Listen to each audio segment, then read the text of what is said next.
Shaki.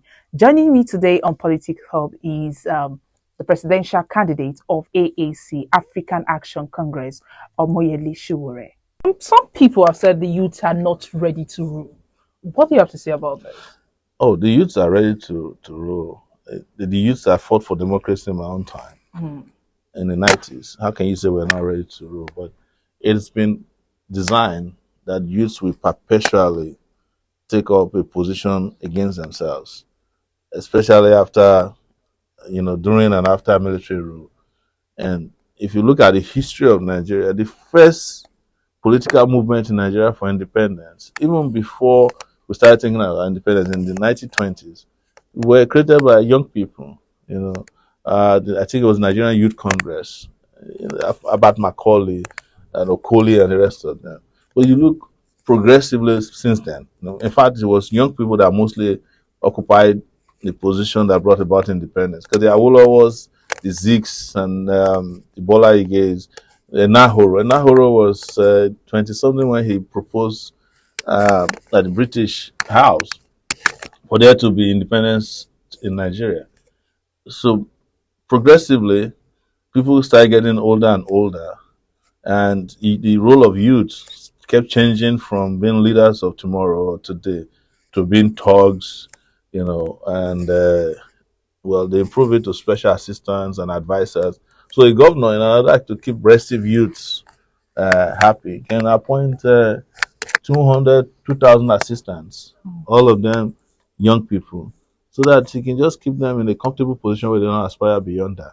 In fact, when we got to a point where they made the law uh, not too young to run, the people who went and signed the law were youths. And Buhari told them, he said, you have to give us another 4 years before this can can kick off. By the time it was 4 years later, 2022, the youths that went to sign the not too young to run are no longer youths anymore. They have become older. So, because some of them have hit the age of 35. And at 35, technically, you are not a youth. So, this is why youths are a bit more restive this time around. But I still don't see the strategy that is cohesive among young people to wrestle power. Nobody is going to give young people power. It has never happened before anywhere in the world. You have to go after power and take it, and then use it for the good of society. Maybe some Nigerian youth think that one day there will be a sovereign national conference where they say, okay, youth, we're tired of being in power. You take it. It's not going to happen. It's not. Now, when we are talking about 2023, people have been saying they want a good president to take over and all that. So, what are the factors that determine the choice of Nigerians when it comes to 2023, when it comes to picking their presidents? Well, the number one issue is character for me, and an antecedent, history. You cannot tell me that somebody who never stood up for you some 10 years ago, even 5 years ago, is your candidate when he can't even stand up for you during your difficult times. You can't tell me that somebody who has governed a state for 8 years ruined the state, have nothing to show for it, never paid workers on time. It's your choice for the future. You can't tell me that somebody who has no history, no name, no known age, it's your choice for the future, because right there you are engaging someone to serve your interest who's also a fraudster, and it can never work. You cannot tell me that somebody whose only job in life is selling stuff that doesn't have anything to do with your progress and development is your future. And then, so you just match their records with their promises. It's like a matter of addition and subtraction. You find the deficits right there. But it takes a lot more than just saying, I want something good. You have to go for something good. You have to have the analytical ability to tell what is good, because in Nigeria has the capacity to mask bad as good. They can package anything in this country and sell it to you and say, oh, this is the best person. That was how, in the past, somebody was marketed to Nigerian as the best presidential candidate when the person marketing him knew that he was dying. And they gave Nigeria a president that was practically dead. And after struggling for a few months, the guy went into hospital. By the time he was officially declared dead, he had been brain dead for 5 months. But the fraudulent system that packaged him was able to sign a national budget with his signature forged and claimed they went to Saudi Arabia and say he has signed, and he came and started spending the money. It's never happened before, and nobody investigated it today. Uh, how we came about, a dead person signing a budget. Hmm. They even arranged for auto tunes for him to speak to Super Eagles, even though at that point we heard he had no ability to speak in those days. So this is why people need to be very analytical and careful, because anything can, the politicians in Nigeria are like snake oil salesmen. Hmm. They will sell anything to you, and if they find out you are gullible, they even sell worse things to you. In fact, they can take what is original from you and sell fake to you, and you would accept it and accept the fake is better than the original you initially had. So it will take very conscious youths, particularly young people now, to understand how they operate. I know how they operate, and that's why I'm in a position to warn people about them. So speak about these issues and ask people to vote for me because I'm the right person. Not only am I right for the teeming population because I know what they want and I'm capable of doing it, I'm also right to be the person who can push back against these institutional fraudsters because I know them. I know a lot of them close friends. I've covered a lot of them. I know their personal lives. I know their financial lives. I know, their personal choices that they make. I know which one takes drugs and who doesn't. I know those who have corrupt mentality. I know houses owned by them, aircraft owned by them, and so I know how they steal, and I know how to stop them. Hmm. So, do you believe you deserve to take over from President Muhammadu Buhari? I'm not taking over from Buhari. um, I actually believe that this on a lighter note that when I win the election, Buhari will not come to the swearing in. I think some of them would have left before the day of swearing in, and I'm serious about it. But so because he might be watching us, just let you know that you have a constitutional duty to hand over power. That's all. But I'm planning to become the president of Nigeria, not to take over from somebody. You know, the the terminology takeover sounds to me like it's something that involves some kind of compromise. It's a military kind of terminology, takeover, a coup d'etat. It's transfer of power. All right, people know you as an activist. So let me take you back to 2014, 2015. Then, when people were campaigning, people believe that you rose against the Goodluck Abele Jonathan's government then and supported now President Muhammadu Buhari. At what point did you decide to stop supporting him? I was never in support of him. You cannot stop supporting somebody you never supported. What has prevailed over these years was a well calculated campaign to blackmail my person by saying I supported Buhari simply because I was against Goodluck Jonathan and his corrupt ways. What I've always done in my entire life is to be opposed to terrible governance. It didn't matter who was in charge. Even if it was my dad, I would have opposed him if he was acting like Jonathan. But this is how to solve the puzzle. If I ask you today to provide just one evidence that I supported Buhari, you say you want to go and check. And you are supposed to know it because I never did.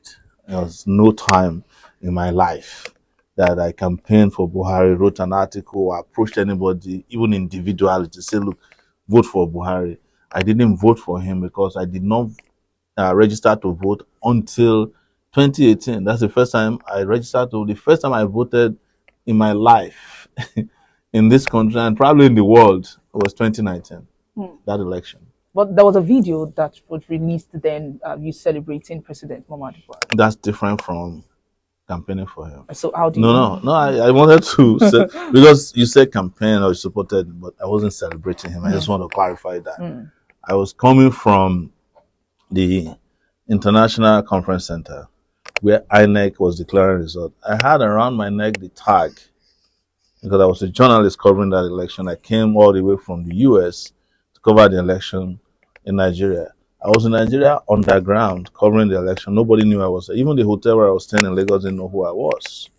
So on the day the declaration was made, or was being made, I had released, Sahara reporters had released the results in advance. And it's the first time in the history of Nigeria that a newspaper or a news platform ever released the result of an election that was still in progress.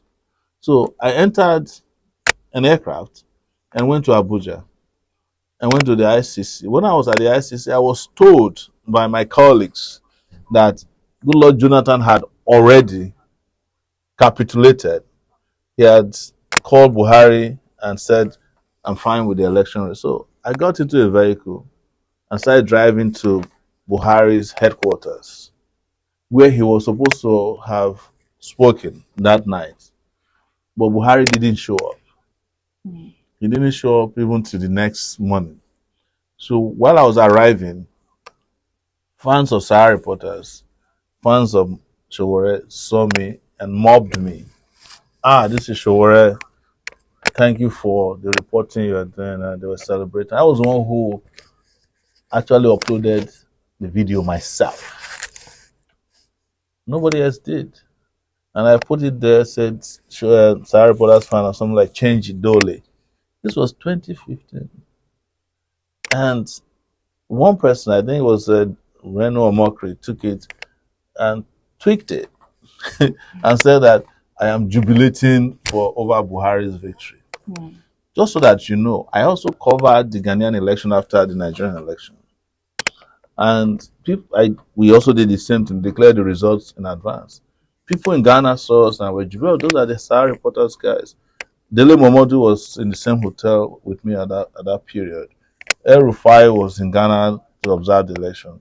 They were saying, so people in Ghana also know Sahara reporters. So how does that translate to jubilating? That's what I wanted to clarify. But even at that, what we must understand is that people will do everything, and people have done everything in my own case to claim that I was involved with Buhari. Even when I was arrested by Buhari, the first allegation against me was that I went to Dubai to collect money to overthrow the government. Specifically, they put it on records in a court record, that I got $100 million from unknown persons. When I explained to them how stupid they were, that I've never been to Dubai, they couldn't believe it. So you have not entered Dubai before? I said, no, I've never been to Dubai before. I've transited through Dubai's airport twice, but it was nothing. I didn't even meet a Nigerian there, I could almost say, except when I was flying back to Nigeria from Australia. So people make up all kinds of stories. But in this case, they took it to the extreme by actually charging me for money laundering, claiming that I collected money from somebody in Dubai. Found out that there was nothing like that. The only transaction they had was the money we sent from our US office to our Nigerian office. It's like $16,000. When the DSS guy was interrogating me, he read $16,000 as $160 million. I had to remind him that you need to put on your glasses, and that was the end of the money laundering accusation. So I get accused of all kinds of things simply because I practice an unusual kind of journalism that makes powerful people uncomfortable. Talking about money laundering, what do you think about Doyin Okupe's money laundering saga?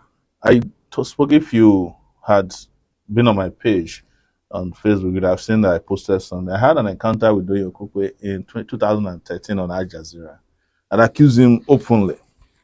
I said, sir, you are a money launderer, you're a thief. You should not be speaking on behalf of Nigeria. He was upset. He laughed, and then he claimed that I was paid to malign him. 9 years later, the judgment came that he was engaging in money laundering. So, but nobody remembers me anymore regarding my 9-year encounter with him. 9 years ago when I encountered him on Al Jazeera and accused him publicly on international channel that he was engaging in money laundering. But what is painful about it is that it took 9 years for Nigerians to get justice. That for somebody who stole 720 million naira, he's asked to refund 13 million. What fraction of justice is that? Is wrong. He should have been made to refund that amount plus interest rates, bank interest rates, since the time the money was traced to his account. He didn't even get the proper justice. They accused him of being in possession of, amount of money higher than his allowed, which is 5 million. They did not accuse him directly that he was engaged in money laundering because I guess he must have made some arrangement. Because you could see that he was he was confident during the first session of the trial when he was convicted but had not been sentenced. You understand? He was saying, everybody calm down. So when the sentence came for him to go and pay 30 million naira or go to 2 years, before 4:20 p.m., he had already paid the money. And nobody's asking, even within the media, where did he get the 30 million naira from? I hope it's not the contribution of members of Labour Party, because that would be another crime of money laundering. But I don't know that Doyin Okupe has a real job. All right, let's move away from that and talk about you now. You talked about unicameral legislature, new constitution, among all the initiatives that you've talked about. Now, but with this current Nigerian system, you need the judiciary, the National Assembly to make these changes. So how will you make it? Well, I'm hoping that just as you're electing myself to position of president, you're also electing people who go and represent you appropriately in this National Assembly. And what we'll do is to have a number of legislations proposed to them that we want to change the constitution of Nigeria, that the people of Nigeria want to change in their constitution, not an amendment. As you know, they've been amending the Nigerian constitution since they came in 1999. In the first place, it is a well-known maxim in law that you can't build something on nothing. So the 1999 constitution wasn't a constitution. It didn't pass through the proper processes of constitutional making. It was a military imposed constitution through what I think was Decree 24. And nobody today knows who was even seated on the table where they wrote the constitution. Part of it was plagiarized. I think there was a time they even found reference to the US in the Nigeria 1999 constitution because it was hurriedly copied. The Minister of Information in 1999, I think one chief would said that they had not printed a single copy of the 1999 constitution when Obasanjo was sworn in as president. They did it in such a hurry. Constitutions are framed.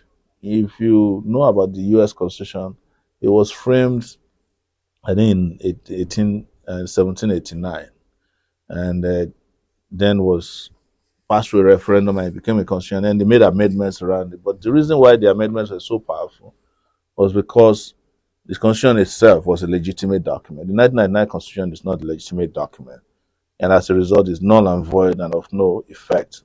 Naturally, it's not a legit document. But to go to the unicameral legislative proposal I have, it is because the cost of governance in this country is just not worth it. The US has 50 states, right? And it's got multi-trillion dollar economy. They have, I think, about 100 senators. Nigeria doesn't have a budget of one single state in the US. The Nigerian budget is probably not even as big as that of New York City. We have 109 senators. What are we doing with 109 senators and 350 something House of Rep members? So my proposal is that we should cut it down. And a lot of people have suggested an improvement on my proposal, because my proposal was that we should get rid of the Senate and keep the House of Rep. But people are saying, why House of Rep? That's where we should really get rid of this waste. Cut off the House of Rep and let's have 109 senators become lawmakers in the country. Because in reality, these lawmakers don't do anything. It's not supposed to be a part-time job, but I think Premium Times did a report recently and discovered that they only sat for about maybe 60 days in a year. Half of the people in the chamber don't come. Half of them fall asleep. Why are we wasting our resources on a legislative system that is not productive? And you go to countries like South Korea, huge economy, they got rid of one of the arms of their legislative system. Very recently, Senegal has done it on the continent of Africa, and they're doing well for it. So I'm just suggesting that we should do it, but we cannot do it without building it on a brand new constitution. The amendment of constitution that we've done in Nigeria is a farce. And you know the person who is a champion in amending constitution is Senator Ekeremadu. He's in London now, accused of selling kidney. So it shows to you that some people that are amending the constitution are also jokers. I just want this country to work. And in making it work, we have to take some radical, revolutionary steps. And I've never hidden my intention to have that change come during my own time, so that we can invest the money in education. We should never have a country in which students are out of school in our institution for 9 months. That's all we have for you on Politics Hub. Do well to like and follow us on all our social media platforms showing on your screen. On Facebook, Instagram, Twitter, TikTok, our WhatsApp number is also displayed on your screen. My name is Damlola Ogunshakin.